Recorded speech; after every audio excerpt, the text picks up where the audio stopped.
Jeffrey and Adonis are both given a smartphone. Jeffrey immediately downloads all the apps. He's ready to consume the content. There might be titties on this app. Whilst Adonis uses the camera app to take a picture of his favorite leaf. With all the apps installed, Jeffrey scrolls and he scrolls and he scrolls. Adonis forgot about the smartphone that you gave him. Jeffrey's already addicted. His brain is literally hooked on these apps and he just can't stop scrolling. It's not even a joke. It literally is you versus millions of fucking nerds, of dorks, app developers, software developers. The same can be said with our food, the nutritionists. That's a separate argument, but you have to understand all these professionals. It's them versus you. We are in psychological warfare, but most of us don't even realize that we're in the middle of a fucking battle right now. I want you to imagine this. These companies like Facebook, Snapchat, they are worth billions. They have split tested and optimized every single fucking pixel, every single imaginable detail of their app. They have optimized it. Optimized for what? To keep you on the platform for as long as possible, because the more time that you spend on their platform, the more addicted you are, and also the more advertisements that you see. They make more money by ruining your life, and they are good at it. You've already lost most of your friends and your family to this disease. I said this before in a previous video, the fact that we're making any progress as an individual versus a million nerds is remarkable. That shows the power of our fucking will. This is our modern plague. When we speak about olden times and we say, oh yeah, you know, we're so grateful, like we live in really good times. We've never had a great war or pandemic.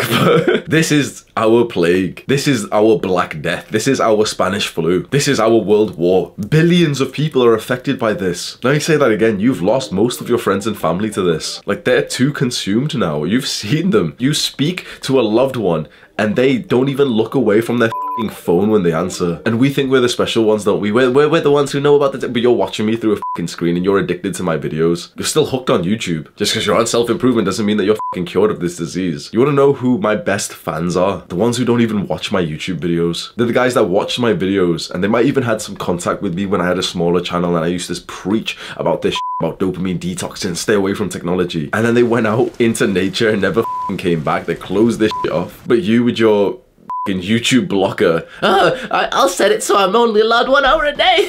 So you're using technology to stop you from using technology. Just close your eyes, bro. What the f***?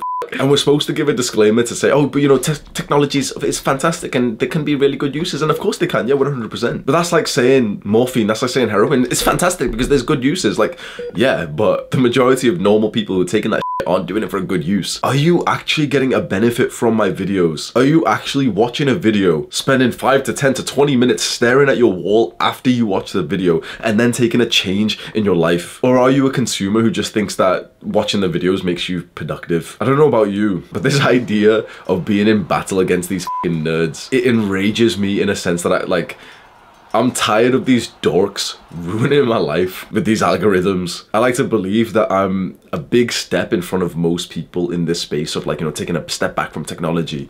And I promise you, I spend way too much time on technology. And I think my levels are so far below everyone else's that I come across. I have not watched TV shows or movies or played video games in like almost 2 years, like at all. I spoke to my video editor and I was given like some example for something. And the TV shows that I listed, like, this was funny as f. Like I said to him, like, oh, like imagine Game of Thrones or Breaking Bad. And he just burst out laughing. I said, what? He was like, it's just funny that those are the shows that I can remember. Like, the last shows that I can remember is Game of Thrones and Breaking Bad. I don't even know what the f people watch these days. Everyone's telling me, oh, Hamza on Netflix. I don't give a f, bro. I've never had a Netflix membership. Even when I used to watch Netflix, obviously I'm f***ing leeching off some girl's account. But even then, bro, have some respect for yourself. Naval Ravikant did almost like an experiment on himself to see what would increase or decrease his happiness. And he said screen time almost entirely decreased it with no matter what he was doing. And I agree. There's work that has to be done on the computer, fair enough. But that is a fucking cope, because that would be a couple of hours per day. But we're easily spending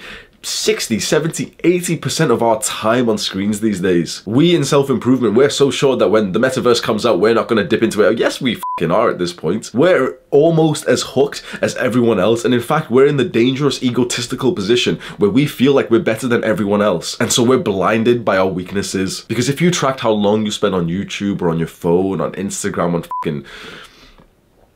what the f do people even go on these days? Like, I promise you that it's a lot bigger than you think. And it feels fine because that's what everyone else is doing. But it's interesting, you will not meet the people like Adonis when you're still glued to your phone. You will not meet a man like Adonis when you are losing the battle against these nerds. But subscribe to my channel. Oh, shut the f up, bro. Scroll down right now and subscribe. And if you like my video, then you can watch more of my videos and strengthen your addiction. Fucking hell, it's hard being a self-improvement YouTuber, bro. How do I grow my fucking channel without ruining your life? Without fucking strengthening your internet addiction?